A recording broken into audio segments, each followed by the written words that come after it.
And it is that time of the week. It's 8:30 on a Friday. We welcome, of course, our listeners on Radio Aotearoa's network, but also it is time for Free Speech Fridays, brought to you by the Free Speech Union, the champions of free speech in New Zealand. Visit them at fsu.nz. They will protect your right to free speech. They will promote others' rights to free speech.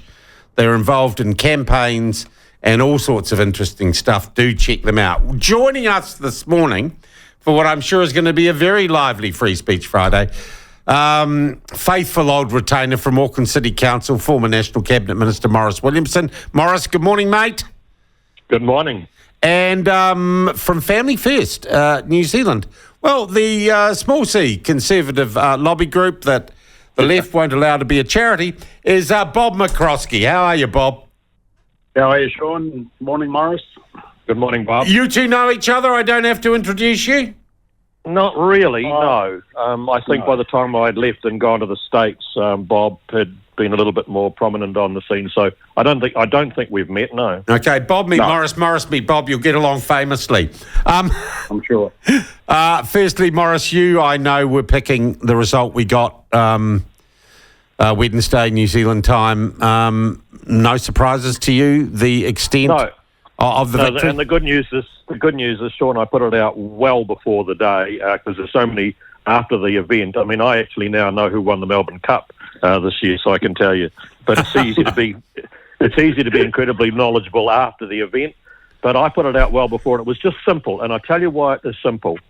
Personalities don't win elections, because if they did, why is it Helen Clark won both an incredibly big mandate and also lost? No, I'm not being rude. Yeah, I get you. I get you. Yeah. She won and she lost, okay? Yeah. And that's true of a whole lot of politicians. They've won at certain points along the way, and then they've been chucked out at another point. So the personality wasn't involved. Then policies don't matter, because I've seen policies that have got parties elected, and 3 years later they've been chucked out. Take Jacinda in 2020, an overwhelming majority, 50%. And 2 years later, not 3 years later, she couldn't even stay because her polling was so bad. Yeah. But I tell you what makes a difference. Here's what makes a difference. And people should think about this.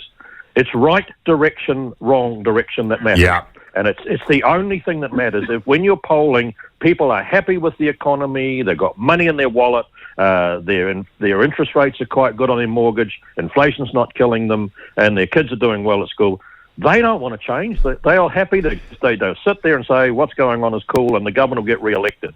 When it's in the wrong direction and they're hurting badly, it won't matter who the personalities are. It won't matter what you say. There'll be this instinct within the voters to say, get them out of there. They've copped up everything and they've wrecked my life, so I want them out. Now, 70% of people in the US were polling wrong direction. Yeah. And therefore there was no alternative. But now the one thing Harris could have done, and she would have been really smart. Maurice, we'll just, I think, give Bob a crack now. No, I want this last bit, and then I'll shut up after this. But she should have distanced herself from the Biden administration. She should have said, I was only a vice president, I get no say, I didn't get elected, he did. But I think there was a number of things he did wrong, a number of things I would have done differently, and I will. But she said she agreed with everything. Yeah. So she immediately became the incumbency. Dog tucker. All right. Bob, I imagine you are not like many of our mainstream media and the correspondents who were sent over there to breathlessly support. You wouldn't have been surprised at the outcome. Well, in terms of predictions, Maurice, I'd like to say that I made a prediction, but it was quite a while ago, and about beginning of July, I predicted that Biden was going to be rolled, and that was before he went sort of brain dead on the debating stage. So that was my prediction. I was a little bit nervous about the outcome for Wednesday, but Maurice, one thing I would just push back a little bit on the whole personality and character is that I was warning my US colleagues and allies that when Kamala Harris first came on the scene as the presidential nominee, she had a huge spike in popularity. They didn't know what she stood for. Her minders deliberately hid her from the media so that they couldn't find out just how vacuous she was. And as a result, she enjoyed an extended honeymoon, which the real worry, I think, was that it was going to extend right through to the election. Fortunately, the bubble burst, and I think Biden probably helped the bubble burst with a few dumb statements that he made. But I really warned my mates over there to take a look at what happened in New Zealand. I mean, you've got to remember that Jacinda took over from Andrew Little, 6 weeks out from the election. She went through this honeymoon. She swept in. Everything was glorious. The international media loved her. New Zealanders were having a different experience.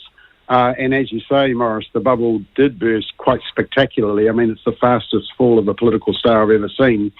But Kamala Harris was experiencing the same thing, and I was just warning them, look at what happened in New Zealand. Be careful. Don't go on the policy, as you quite rightly say. But I was dead scared that the Americans weren't going to think deep enough.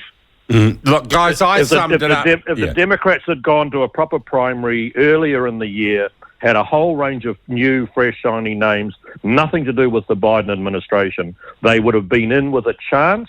It would have still been hard. But to wheel up a bit of refried beans from the existing administration that had caused all the pain and suffering was just a recipe. I actually said he'll win the popular vote comfortably, for which I got poo-pooed beyond belief. It's looking like when the final numbers, and he could be 6 million up on the popular vote.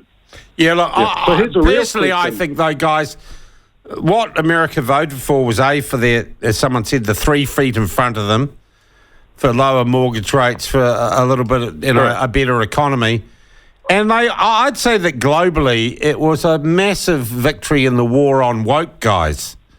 And didn't matter how much run-up Kamala Harris had, she's still selling a political philosophy of division, identitarianism, post-colonialism, critical race theory. And I think middle America said, get stuffed, just give us better jobs and put a smile on our face. It's absolutely right. I've run a line for many years, I know, not popular in the National Party, but I said that because I argued against John Key's flag referendum, and I said in the caucus, you're wasting your time. This is going, no, we're going to spend $30 million.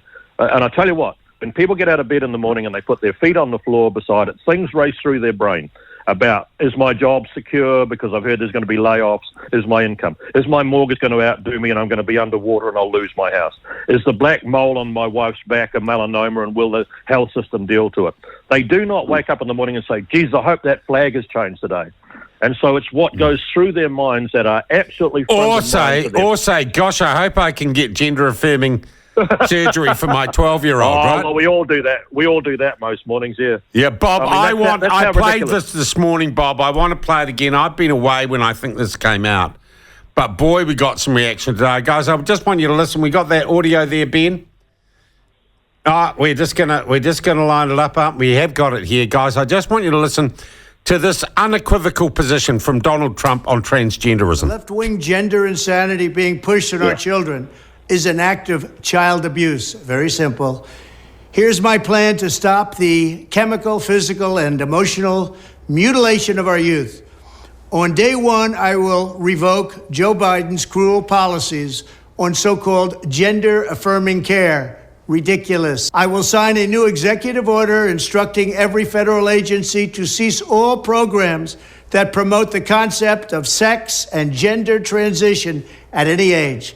I will then ask Congress to permanently stop federal taxpayer dollars from being used to promote or pay for these procedures and pass a law prohibiting child sexual mutilation in all 50 states. It'll go very quickly. Furthermore, I will support the creation of a private right of action for victims to sue doctors who have unforgivably performed these procedures on minor children. The Department of Justice will investigate Big Pharma and the big hospital networks to determine whether they have deliberately covered up horrific long-term side effects of sex transitions in order to get rich at the expense of vulnerable patients, in this case, very vulnerable. I will ask Congress to pass a bill establishing that the only genders recognized by the United States government are male and female, and they are assigned at birth. Under my leadership, this madness will end. Thank you very much. And, Bob, we can presume that means no drag queens reading stories to kids in public libraries in the United States. That's just so unequivocal, isn't it? Well, it's setting up for a bit of a battle because the next Olympics are going to be in California, and of course, are they going to let the Algerian boxer Imran Khalif? And that was the other thing we had, the agenda. Yeah. Just before we go on to that, though, what I think really won was that the Democrats thought that abortion was the winning messaging. What a lot of the commentators are saying is that actually it was parental rights, and it was the fact that people weren't comfortable with the whole gender ideology and the fact that a male could go into a female changing room and could play in a female sport. And in fact, you found that even in the polling, even Democrats were strongly in favour or opposed to biological dudes playing sports and going into female changing rooms. And a lot of, from some research I've seen, a lot of wavering women, middle-class women, that was the issue that pushed them over to the Republicans, to Trump. Maurice, that is an issue that this government is still kicking the can down the road on. Matt Ducey will not come out on puberty blockers. He will not come out on the Cass report.